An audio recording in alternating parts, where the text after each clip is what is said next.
ભિલોડાના તત્કાલીન ટીડીઓને ફરજિયાત નિવૃત્તિનો મામલો સામે આવ્યો છે। મળતી માહિતી મુજબ 1 જુલાઈએ વિભાગના ડેપ્યુટી સેક્રેટરી દ્વારા ટીડીઓને ફરજિયાત નિવૃત્ત કરવાનો આદેશ કરાયો હતો, જે અંતર્ગત ટીડીઓ બીડી સોલંકીને ફરજિયાત નિવૃત્ત કરાયા હતા। તો બીજી તરફ ટીડીઓએ ભ્રષ્ટાચાર આચરવાના આક્ષેપોને લઈને ખુલાસો કર્યો હતો।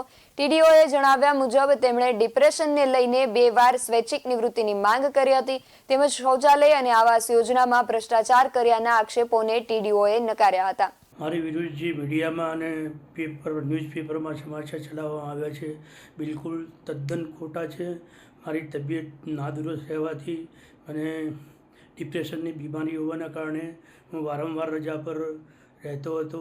10 મહિના અને 8 મહિના જેવી વારંવાર રજાઓ ઉપર રહેલો છું અને મારી રજાઓ પણ નામંજૂર કરવામાં આવતી હતી, જેના કારણે હું ડિપ્રેશનમાં રહેતો હતો।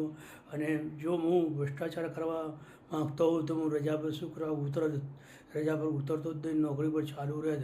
અને જે મારી વિરુદ્ધ શૌચાલય અને PMYની પ્રધાનમંત્રી આવાસ યોજનાની જે ભ્રષ્ટાચારના આક્ષેપ કરવામાં આવ્યા છે, બિલકુલ તદ્દન ખોટા છે। મારી રજાઓના કારણે અને મારી તબિયત સારી ન હોવાના કારણે હું વધારે નોકરી કરી શકું એમ ન હતું, તેથી મેં 2 વાર સ્વૈચ્છિક નિવૃત્તિ પણ આપેલી છે। અને આમ મને તબિયત સારી ન હોવાના કારણે મારી રજાના રિપોર્ટો ત્યાં પડેલા હતા, એના આધારે મને સ્વૈચ્છિક ફરજિયાત નિવૃત્ત કરવામાં આવ્યો છે। એ જાણ લેવા વિનંતી છે અને ખોટી અફવાઓ અને ધ્યાન ન લેવા વિનંતી છે। BSN ટીવી ન્યૂઝ સાથે ઋતુલ પ્રજાપતિ, અરવલ્લી।